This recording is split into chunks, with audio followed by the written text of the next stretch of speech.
What's up, guys? Welcome back to my channel. Thanks for clicking on the video. So this video is just going to be going over so last Saturday I passed the personal training certification through Nasm.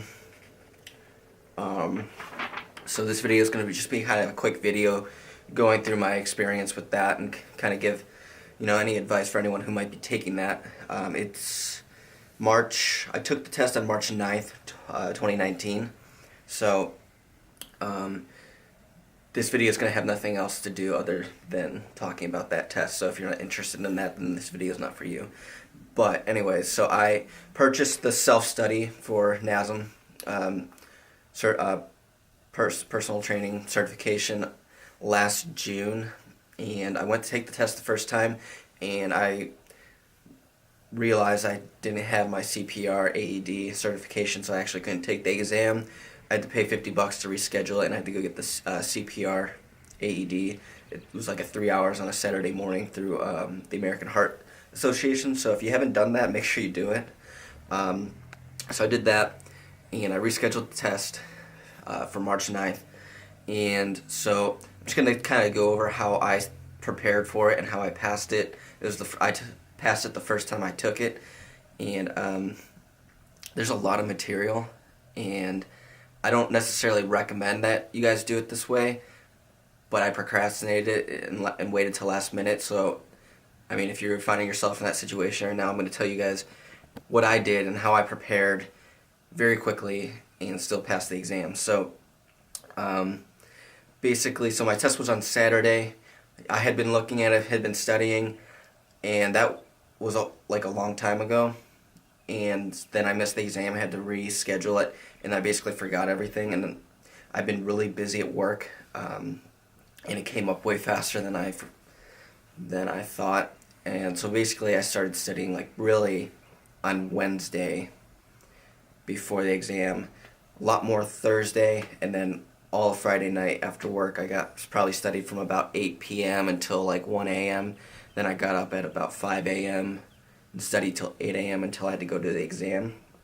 So I crammed, and again, I don't recommend that anyone does it this way. If you have the time, prepare, do it chapter by chapter, review, learn the material. I just procrastinated, so that's just what I did, and I tend to be a pretty good test taker. I'm good at cramming a lot of information, so it might not be for everyone. I'm just gonna go over what I did though, guys. So if you purchase the self-study, you get the online portal where you get each chapter. I didn't read a single chapter, guys. I'm going to be completely honest with you. Did not read any part of the book. I read most of these chapter reviews once, maybe twice.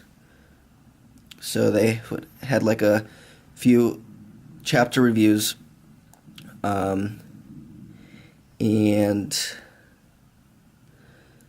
then each chapter came with some lecture videos. I really didn't watch those. I watched like one or two. I was really cut for time, so I really cut to the chase and started doing what I thought was best to prepare with my limited time. So each chapter has review quizzes that you can take as many times as you want, as you can see here.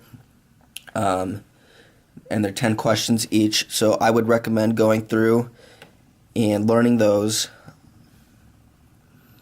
Then if you go all the way, there's like 21 chapters, yeah, 21. If you go all the way down to study guide, it breaks it up into 6 like domains. So this is what I really recommend.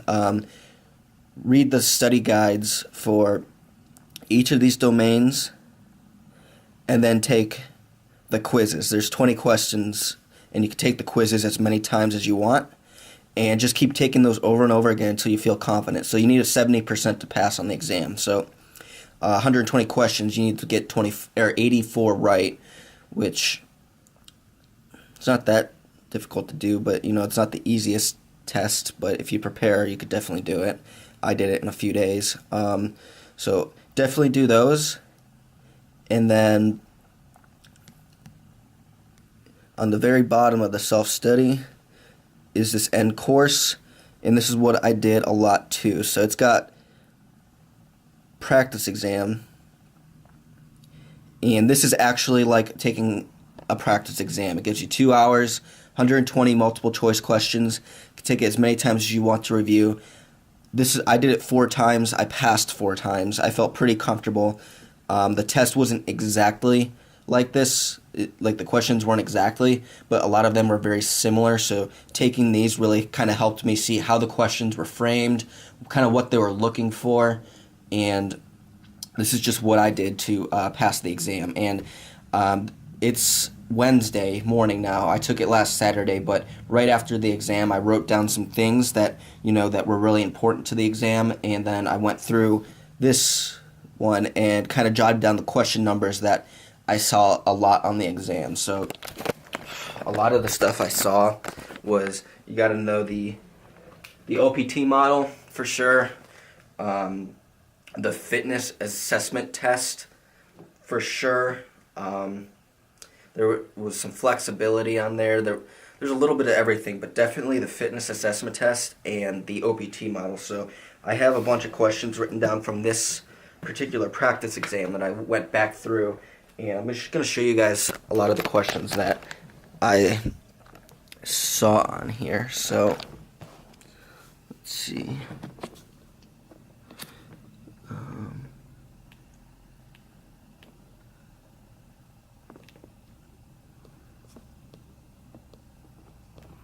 All right, 21. Saw a lot of questions like this. Posture assessment. 22. Saw a lot like this. What overactive and underactive muscles, and through the pushing assessment. 24, saw a lot of questions like this. Let's see. 26, again, lower cross syndrome, upper cross syndrome, that was on there. Questions like this. 27, again, that was stuff like that. 33. A lot of questions about the different fitness assessment tests, and why you're observing what you're observing, corrections to those overactive or underactive muscles. A lot of questions pertaining to that. 37, again, overhead squat assessment. A lot of questions on that. 38, single leg squat assessment. 39, low arching back, avoid bicycles. 40, overhead squat assessment. 42, overhead squat assessment. A lot of the fitness assessments, I'm serious. Then a lot to do with the OPT model, the different stages, exercises that fit into those stages. 44. 45, the OPT. 49, OPT. 50, OPT. 51. 55, I've got a few more written down here. OPT model. 63. Overhead squat assessment. 75.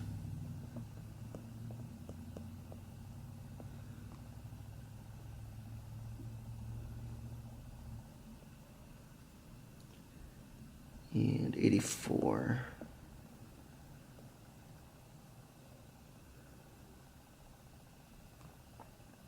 So those are the questions I jotted down that I saw a lot of on the exam. Again, know your OPT, know all the fitness assessments, and there's a little bit of everything sprinkled in there too. But just take those practice exams and just keep doing them over and over again until you're passing and feel comfortable, and you guys should be fine. That's what I did. Only took me a few days to prepare. One really big day of studying. I crammed a lot of information. Again, I don't recommend doing it this way.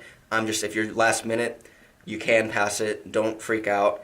Just go to the end, go through the study guides, do those domains, take those reviewed quizzes, and then do the practice quizzes. And the questions are really going to be framed the same way as they are on the test. It's a little bit different, but a lot of similarities. A lot of stuff you learn from those practice exams is going to be on there. It was still hard. I wasn't sure if I was going to pass or not when I hit submit. I did, so if I could do it, you guys definitely can. So if you're, preparing for that exam, good luck. I know you can definitely pass it, so feel free to ask me any specific questions in the comments below or just through DM or email about the exam if you want. But that was just my experience, so I'm relieved that I'm done with that. We'll see what I do next, but yeah, that was my experience. So thanks for watching the video. I hope you guys found it helpful. If you did, please hit that thumbs up, and I will see you guys in the next one. I got loyalty, got royalty inside my DNA. Cocaine quarter piece, got war and peace inside my DNA. I got power, poison, pain, and joy inside my